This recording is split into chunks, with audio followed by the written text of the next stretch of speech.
Hi, folks. Welcome to another episode of Film Study. This is Ken McKusick. We're here to continue our Recollections series tonight. A little break from some of the other shows we've been doing on concerns or on the expectations for certain players. Tonight, we're going to talk about Corey Graham. And joining me to do that is Jake Vogel. Jake, how you doing? I'm doing good, Ken. How about you? Doing great as well. Good win for the Orioles today, and a great player chosen, I'd say here. Really exactly the kind of player, maybe a little lesser known, particularly to fans who've been around less than a decade watching the Ravens. Why did you pick Corey Graham? I just think he was so instrumental in the Ravens winning their last Super Bowl in 2012. So he was a name that I honestly brought up for somebody else to do a pod on when I was too busy, and we were able to postpone it and find the time to do a podcast on him. But, he was just special in a game that we're going to particularly talk about in Denver.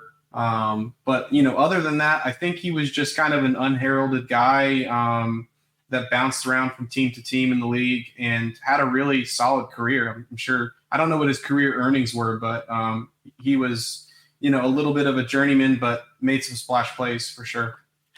Yeah, since he was a survivor, I'm sure he made millions at the game, but not 20 million probably. And let's see, how many years did he have after Baltimore?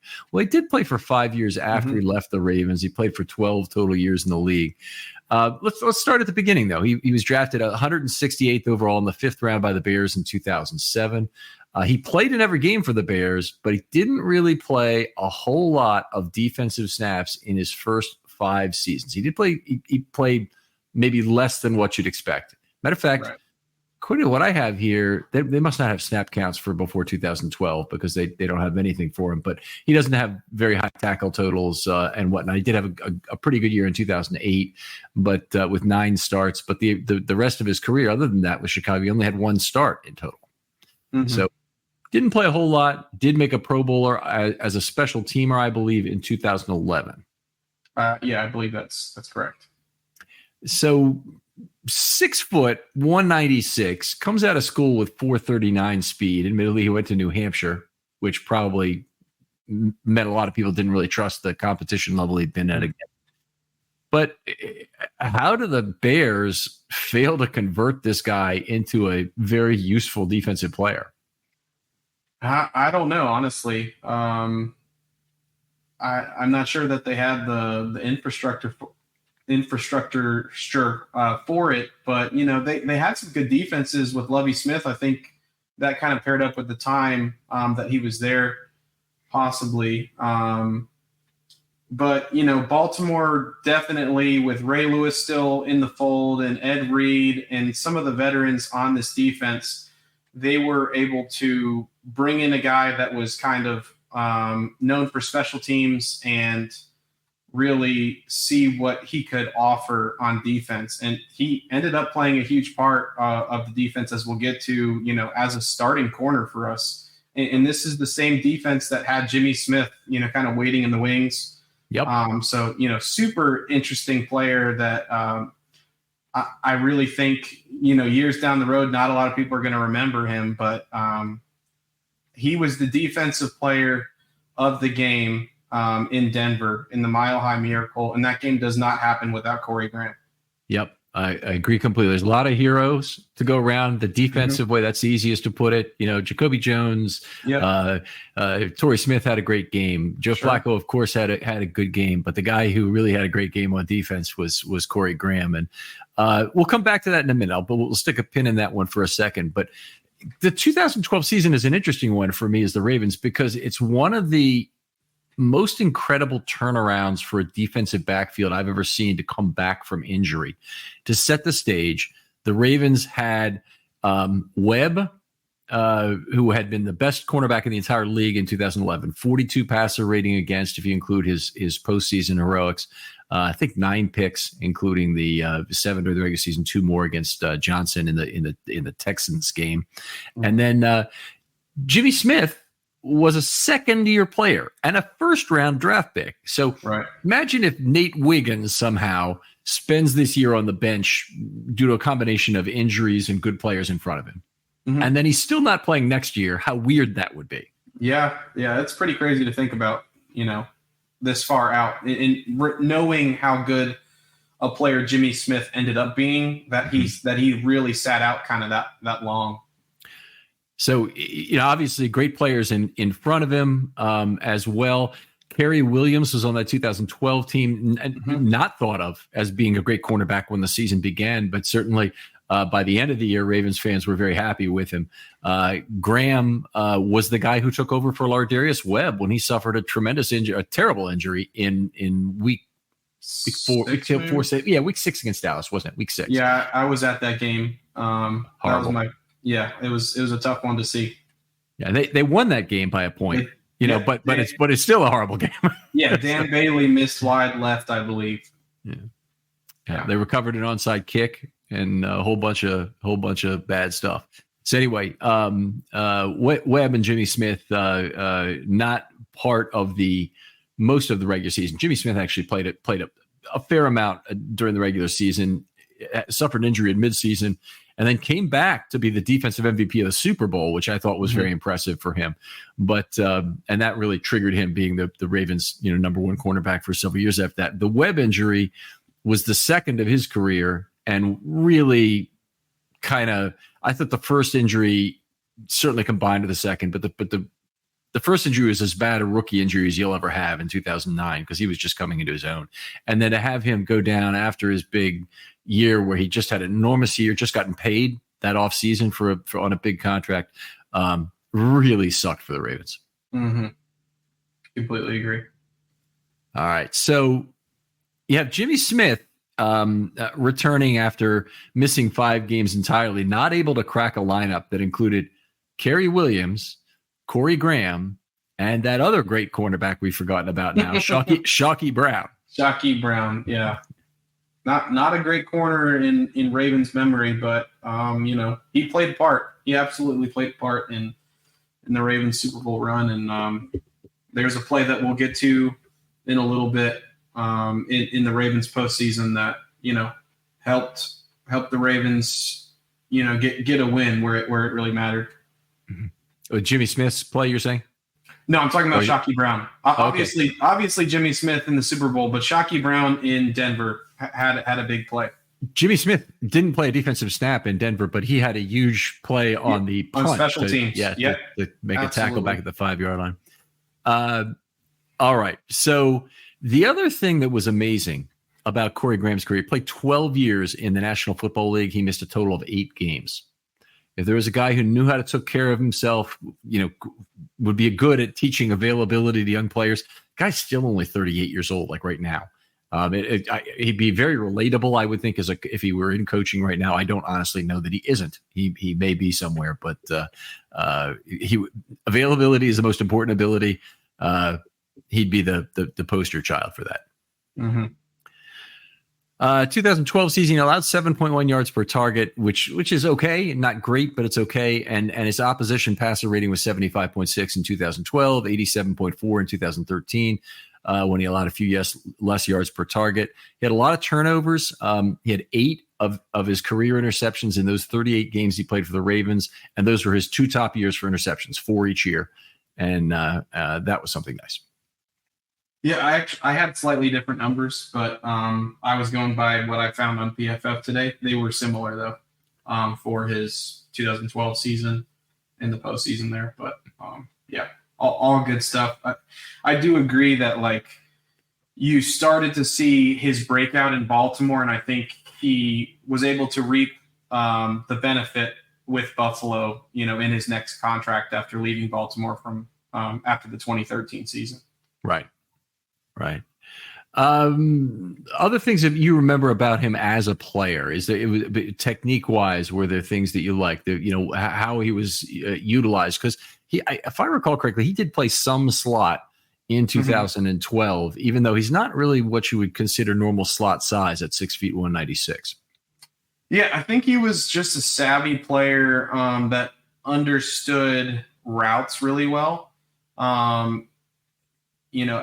As we'll get to a game later, he was often matched up on smaller, shiftier wide receivers. Even though Corey Graham wasn't necessarily a small corner at 6 foot tall, 196 pounds or whatever it is. He wasn't large either. And I felt like his movement skills kind of, worked well for him to, be moved around a little bit in the slot and maybe a little bit more on a flanker wide receiver. He played left corner primarily in this 2012 season that we're talking about. Today, a 6 foot corner is probably in about the 55th percentile of corner. It might be even slightly less than that. But anyway, it would be right around the median for certainly for an outside corner, but maybe for all corners in the league. Back 12 years ago, even that was a really big corner. I would guess that there were, it might have been in the 70th percentile then. I think the position has gotten larger. They've looked for bigger players. They were more tolerant of having, 5'10" guys on the outside, and they were more tolerant of having some smaller guys in the slot too. They still are tolerant of having smaller guys in the slot, but then if that's the only position you can play, then you're really limited. So the rosters tend to really be focused on length and speed, really on the outside. Mm-hmm. Talk about some of his greatest moments. You want to jump into that, or are there other things about him as a player you wanted to talk about? I have some numbers that are interesting. You kind of already went over some of those in terms of his yards per target and passer rating allowed in that season. He only had 8 starts in 2012. That's probably a mixture of the talent that the Ravens already had in the corner room. 2 interceptions. He passed that number in 2013. But his 2012 and 2013 seasons were pretty similar from an efficiency standpoint of his defensive play. So I don't really think that 2013 was any better for him. 8 pass deflections and 1 forced fumble as well in 2012. He got in there, was able to, stick his nose down there and make some tackles. He had 60 combined tackles and 42 solos and 1 TFL. To me, he doesn't really prototype as some of the Ravens corners that you think of, in recent memory as, this blitzing player around the line of scrimmage in the slot that can really wreak havoc on a quarterback or in the backfield. He wasn't quite that guy, but they did utilize him some, even in the postseason, on some of those blitzes. I think he fared, decently, but just something about his play screamed more of a coverage player rather than a pass rusher. But he did grade out pretty well in 2013 on, from PFF's metrics. I've seen him for rushing the passer 46 times in 2012, which is a little bit strange because I didn't think Dean Pease really liked to do that nearly as much. And then only 11 times in 2013. I'm sure they couldn't really afford to have him. But some of it may also be where he was positioned, because if he's an outside corner, he's going to almost never rush the passer. 46 times rushing the passer, that's a slot corner for sure if he's doing that. So, and you mentioned the interceptions earlier. I just want to point out he did have 2 in the regular season, but 2 also in the postseason. That's where I got the 4 total. So anyway. Oh, okay. Yep. Yeah. Anything else before we move on to his greatest moments? No, I think I'm good on that. All right. So sure. Take us through. Is there another game besides if in 2012 you want to talk about before the Mile High Miracle, or? He had half a sack against the Colts. That was Ray Lewis's final home game. Really special one where it was the battle of, Joe Flacco and the Ravens against this up-and-coming quarterback, Andrew Luck, that the whole NFL media had been praising this guy and wanting him to be, the next Joe Montana, the next Brady. And it didn't ever really come to fruition. Probably, some reason the Ravens stopping them. And then, that's what I like to think. And then, of course, injuries to Andrew Luck's career certainly hurt him. But, Corey Graham was involved a little bit in that one. But, when you look at the stat sheet across the games, you look at the metrics, there's nothing that quite stands out the way that the Mile High Miracle game does. So, I think he was solid throughout the playoffs, but the one game to really talk about is in Denver. Okay, we'll do that in just 1 second. I do want to say during the regular season, he really had a great year against the Steelers that year. So in the first game against the Steelers, he had an interception against Byron Leftwich as the Ravens held on to win 13-10.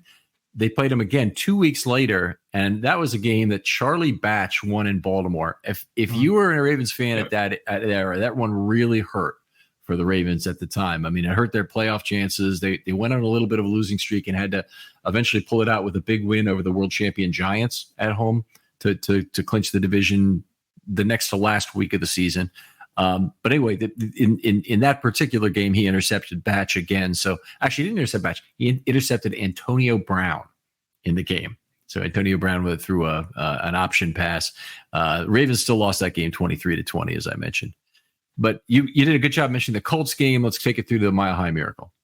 Sure. Yeah. I mean, this is kind of the biggest game that the Ravens played in the postseason, apart from actually being in the Super Bowl. At least for me as a Ravens fan, and probably many others, overcoming what was Peyton Manning's, last ride in Denver. It wasn't really his last ride, but his last peak performance year. I just think that was bigger than trying to beat Brady in Foxborough. And it really kind of proved to be that case, because this game was full of twists and turns. The score changes, back and forth all game, and double overtime. The second overtime really was just a continuation of the first one. It never really mattered for Denver, but the fact that this game went on so long, and you had this offense in Denver that was just, full of talent and firepower and intelligence with Peyton Manning, and then this defense that wasn't really as good as 2011 by any standards, but was able to, make plays when they really needed to, and the offense that, was able to pull out some clutch moments, throughout the whole postseason. It was just a special game, and I think without Corey Graham, there's no way the Ravens do it. He had positive plays and negative plays in this one. It kind of goes back and forth, but I think in the end, he got the last laugh. And the guy that we'll talk about that he really matches up on in this game is a former Raven, Brandon Stokely. And I thought that was just a critical element to this game. Yep. Stokely certainly had his moments in this game as well. Let's talk about that first play, though, where Graham had the go-ahead pick six. Yeah. So his first quarter score was 7-7. And Corey Graham is kind of in this press coverage. I didn't write down who he was going up against, but he's kind of in this press veil technique, and he's still keeping his eyes forward at Manning and at the underneath receiver, who happens to be Eric Decker. Shockey Brown is, super tight with Decker. It's all, maybe nowadays you could get called for something, but I think it was really clean play by Shockey. Super, super close, a little bit of a pass deflection. Ball goes in the air. Corey Graham's looking at it.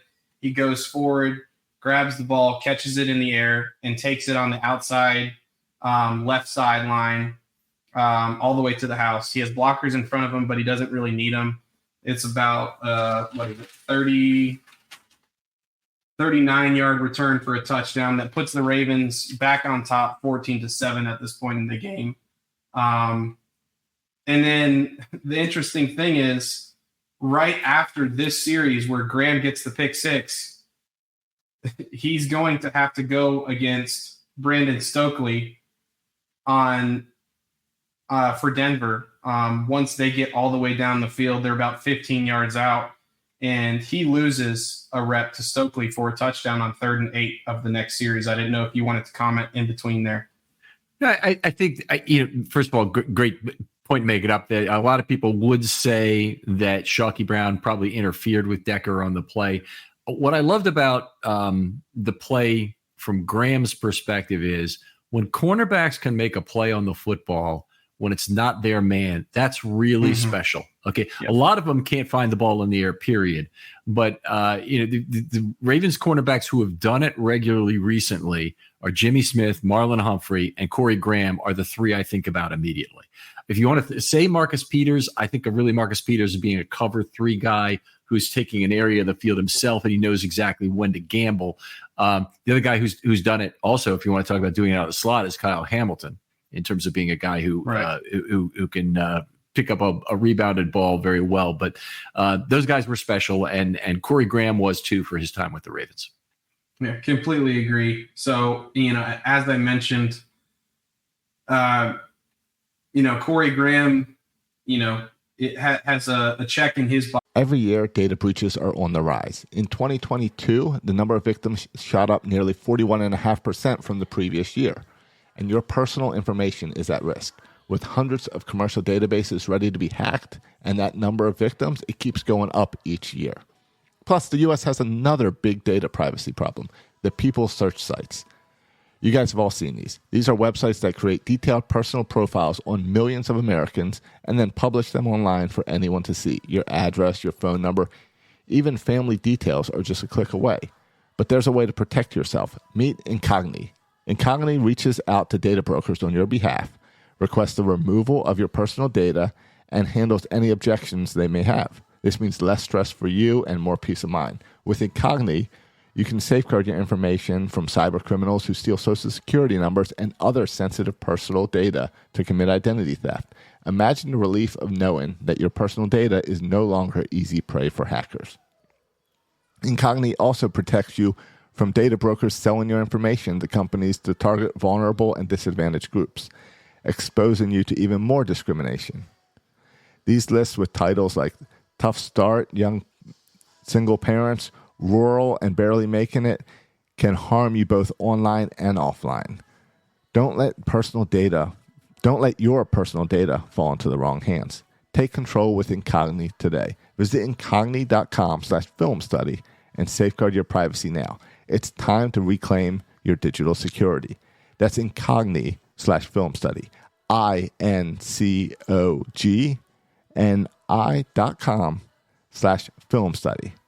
Incogni, your shield in a digital world. Box, positive for this game, a pick six, which is huge for any defensive player, puts the Ravens up. Then the next series, the Broncos are able to go all the way down the field. It's 3rd and 8 at Baltimore's 15-yard line. And Stokely kind of has like a double move on a fade route, a goal line fade. And he's able to catch it, get 2 feet, almost kind of a knee for his second one, inbounds on that offensive right sideline of the end zone.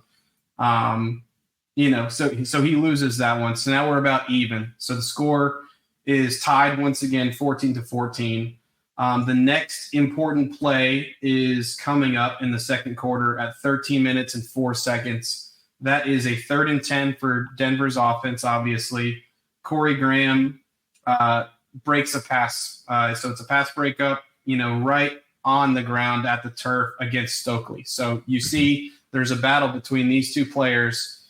Graham wins, Stokely wins, Graham wins again. So the ball goes back to Baltimore. They punt. But Baltimore doesn't do anything with the ball. Denver gets the ball. They end up going up 21-14 with 7 minutes and 26 seconds left in the second quarter with a pass to Noshawn Moreno. Then the Ravens block a field goal. I think it's a block. I didn't really see a credit to who blocked the field goal, but it's a really bad-looking ball with 1 minute and 16 left in the second quarter. So it's a really good thing they did, because at that point you're thinking Denver's about to be up 10. Who knows if Baltimore is going to do anything with the ball before half, and the Ravens are able to make something happen. Torrey Smith scores a touchdown with 37 seconds left. Great reaction to the ball. To do that. The only other guy I really can remember doing that well, and you have to be tall to do it, is Marcus Robinson against the against the Seahawks in the 2003 game. But really great adjustment to the football to undercut Champ Bailey. And you want to talk about great wide receiver cornerback matchups in that game. Torrey Smith ate Champ Bailey's lunch, and that's a Hall of Famer there. Yeah, it was a fantastic game from Torrey, and he honestly gets overlooked a little bit, overshadowed in this one, even though he had a 2-touchdown performance. Jacoby Jones does it in the end. That matters. And Tucker with the field goal. Everybody knows this is history, but we're just, recounting it at this point. But, the next thing that happens is Trendon Holiday scores his second touchdown. It's another start of the second half. Yep. Another kick return touchdown to start the second half. So Denver is up 28-21. Ray Rice is able to score, right at the end of the third quarter, a rushing touchdown, 20 seconds left. So the score is tied 28-28. Did you want to interject anything here? No, it's just, I know what's coming up next, and Deerdorf was in. I really love Dan Deerdorf, but this is probably the game that Ravens fans don't like Dan Deerdorf for a couple of different things. And one of them was what happened next when Denver went up 35-28, that he was talking about how the defense was very tired and they'd been on the field for a long time. And, Ray Lewis was just a step slow getting over to tackle who was the wide receiver. Demaryius Thomas. Demaryius Thomas, yeah. And he harped on that. And then again in overtime, he harped on a ball where he was sure on his own review that Bolden had not caught. And I've watched it, 100 times by now probably. And you could make that claim. I think you can also make the claim that he never lost control of football. And if you're Dan Deerdorf, you're a Denver fan, or you're a Steelers fan who hate for the Ravens to ever have any success in the postseason, sure, you don't like that.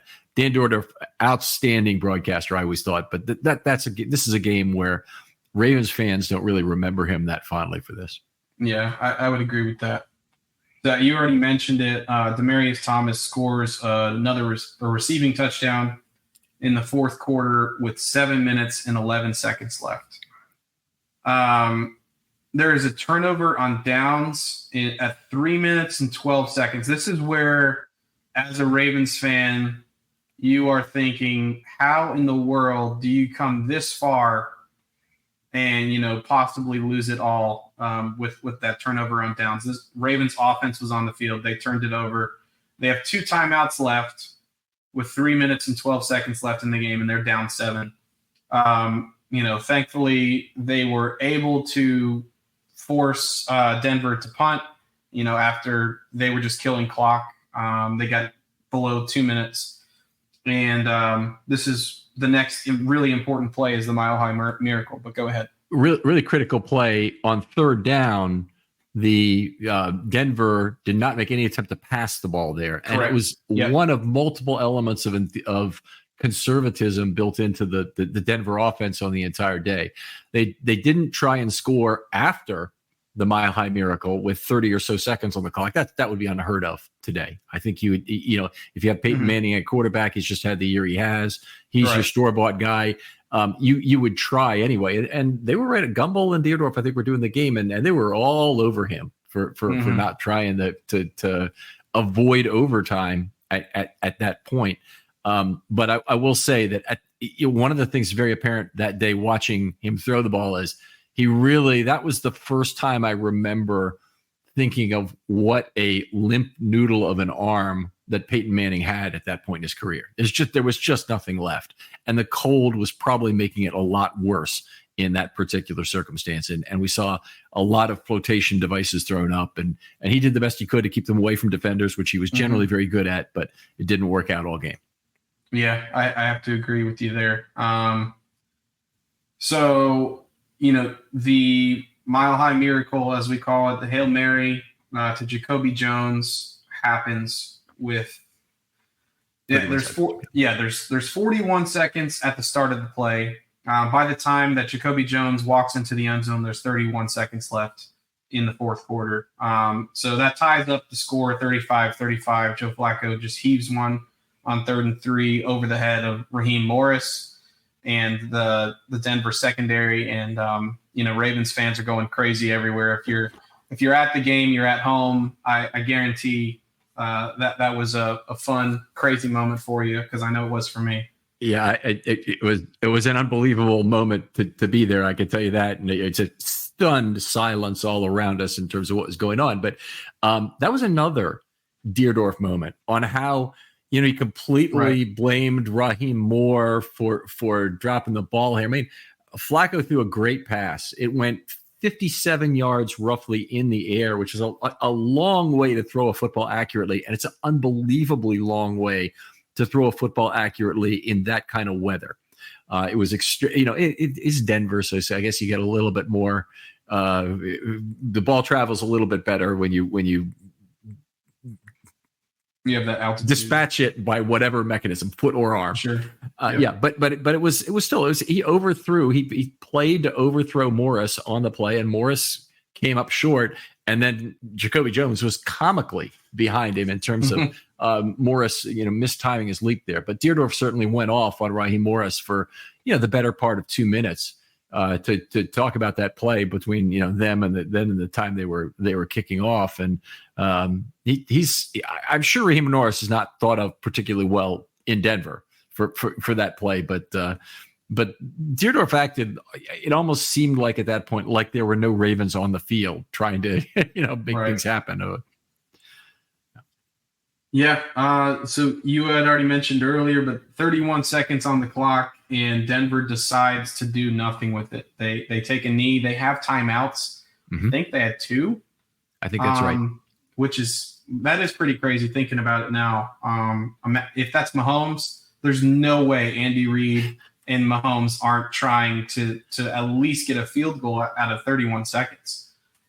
So yeah, that's wild, but you're in Denver, longer field goals are very reasonable. You can kick the field goal as time runs out, so you don't have a huge risk there.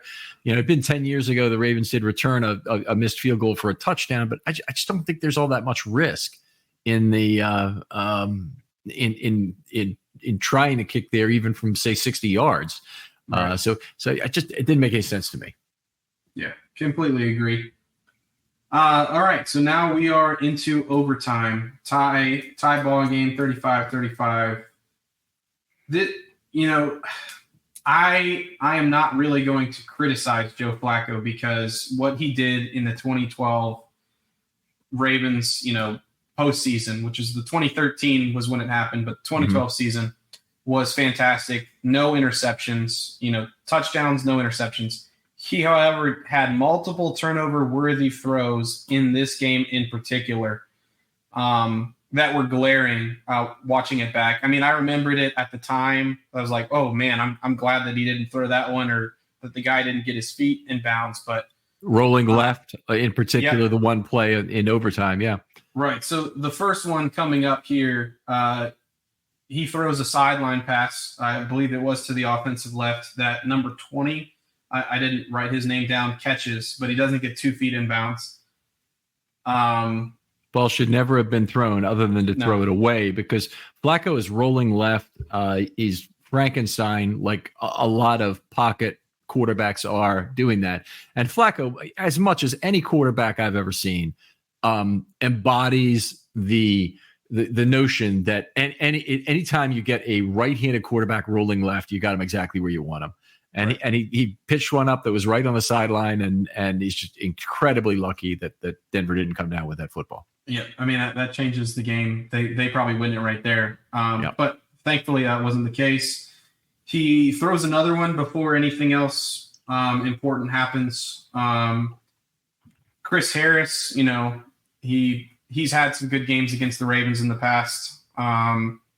He almost has an interception. It would be a really tough ball. It's not as close as the other one, but he has one in tight coverage against Bolden, in the middle of the field shortly thereafter. And then the play that we mentioned earlier, Jimmy Smith, not a defensive player in this game, but what he did in punt coverage in this game in overtime was phenomenal. This Holiday, I'm sure, was the punt returner as well as the kick returner, was doing fantastic things. 2 touchdowns in this game. The punt was great, and the coverage was fantastic. Jimmy Smith was out there and caused the returner to backtrack and completely lose yardage on the return. That's with 3 minutes and 47 seconds left in the first overtime. Tackled him at the 5-yard line. So he caught the ball right around the 9 or 10 yard line, retreated, right, trying to make a great circle route or a circular move around Smith, but Smith was having none of it and made a great tackle. He played 2 defensive snaps against Indianapolis, 0 against Denver, and they're playing forever there. You could have seen a rotational series or something being used there, but they. And by the way, Corey Graham in the Mile High Miracle game, we talk about he played 109 snaps, including between special teams and defense. Yeah, incredible. Yeah, it is crazy. Yeah, I have the snap counts for all 4 of these games, and it is crazy. He played 100% of the defensive snaps in all games except for New England. I think he missed it by 1 snap, and then anywhere between 20 something and 35. Let's see. No, 39 is 29 to 39% of the special team snaps in all 4 of the playoff games as well. So, fantastic amount of effort on defense and special teams. Like the ability to use them in both places is just wild to me. Yeah. Next play that has a big impact in the game. It's 2nd and 6. There's 1 minute and 1 second left in overtime. Manning rolls out to the offensive right and throws off his back foot across his body. Which pressured by Paul Kruger, right? Yes, sir. Those 2 things usually indicate something bad's going to happen for the quarterback, unless you're a really special player nowadays that gets lucky. Corey Graham jumps in front of the pass, sliding on his knees for an interception in front of Brandon Stokely on Denver's 45-yard line. So this is the play on defense that, in my opinion, seals it for Corey Graham to be the defensive player of the game, period. Stopping Denver right there, putting Baltimore already in the field position to kick a field goal and end this thing. They do end up moving the ball forward a little bit, but that is it right there with 1 minute and 1 second left in the first overtime. Yeah, they did need a first down at that point, and they got it on a fantastic run left, draw left with Rice, and that 11-yard play or so. And I'm trying to think, but I'm thinking Marshall Yanda might have pushed him ahead for some additional yardage. He did have Yanda or one of the offensive linemen push him at the end of it. Yep. He was about 9 yards, and then I think the offensive, it might have been Yanda, like you said. And it was a 2nd and 10 play, so they really had to get it on that down. It was a good one to do, and then they ran it 3 times, got about 5 total yards, and then kicked the field goal. Yeah. Correct, absolutely correct. But get it right into a 47-yard field goal attempt, and Tucker nails it. It's a little bit close, but he nails it nonetheless, and Ravens win. It's the second overtime with 13 minutes and 24 seconds left for the win. And that game doesn't happen without, 2 spectacular plays by Corey Graham, a pick 6 and another interception to seal it. So it would be if they had a hall of great moments. You got a ring of honor for your players. You got a hall of fame to do. But if they had a hall of great moments for the Ravens, and they do have something like that at the Castle. They have a hall you can walk down that I believe has a picture from each of their wins over the years. He should be included in something like that. But the Mile High Miracle has a lot of heroes. So many heroes. Yeah. Yeah. All right. Always a pleasure to talk football with you. I did want to mention one other game from 2013. He had a 2 interception game of Geno Smith. Now, Is it that incredible that he intercepted Geno Smith twice in a 19-3 win over the Jets? No, not really. I mean, it was a good game, and he was a central figure in winning that game. What's incredible to me is Geno Smith is still playing in the National Football League 11 years later, and is a much better quarterback than he was then, when he was already considered to be pretty well a bust as a right. All right. Well, anyway, always a pleasure, of course, talking football with you. Tell folks where they can talk football with you online. Yeah, I'm on Twitter or X at Real Jake Vogel, Vogel, and I talk Ravens, I talk Georgia football, NFL, college, and I'm enjoying the Orioles as well. So definitely love to chat, and hope to see you guys interacting on there and listening to what you guys have coming out on podcasts as well. Do you care at all about the Orioles kind of getting hosed in the All-Star selections? They got Corbin Burns made it, just so we know today, and then also Gunnar and Adley had already made it as starters. They were voted in, but Corbin Burns was the only one added. So no Kimbrel, no Grayson Rodriguez, right? And if you look at the team, it is pretty good, but no Jordan Westberg, no Anthony Santander would have been a possibility, I suppose. Ryan Mountcastle, a lot of players got left out. Yeah, I know. It gets pretty frustrating anytime that you come to the All-Star games, because your team is never going to have as many people, on that All-Star team as it should, really, because they're going from so many teams across the division and across the conference, and I think sometimes when a team is super strong, it actually encourages them to not include so many players from the team. I don't know why it works that way, but it is frustrating, but it's just an all-star game, so you kind of get over it. Yeah, I'm already over it, but the Grayson Rodriguez thing, I hope it really just pisses him off in the second half, and he continues to pitch some great ball. He pitched a really good game today. The Orioles only ended up winning 6-3, but he left, and it was 5-3 after his runs were given up for him. But still, another really well pitched game for the bulk of that, and I think they really tried to ride him a little longer than they needed to. But I'm very excited about what this Oriole team is capable of, and I do hope they acquire a couple of relievers cheaply, I think, rather than getting a starter. I think I'd rather go that route, and I think they've got enough in terms of good starting pitching to take them through the playoffs, primarily with Burns and Rodriguez. Yeah, I think so too. All right. Other folks out there, if you'd like to be on a film study short, hit me up. DMs are always open on Twitter. I want to hear from you. And I'm doing a concerns series if you haven't heard about it yet. We started airing the first ones, or will very shortly.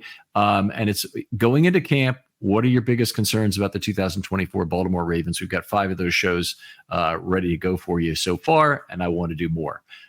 Hit me up if you want to do that, and I'll set that aside for you, get back to you immediately. Jake, thanks again for coming on. Thank you, Ken. I'll talk to you next time on Film Study.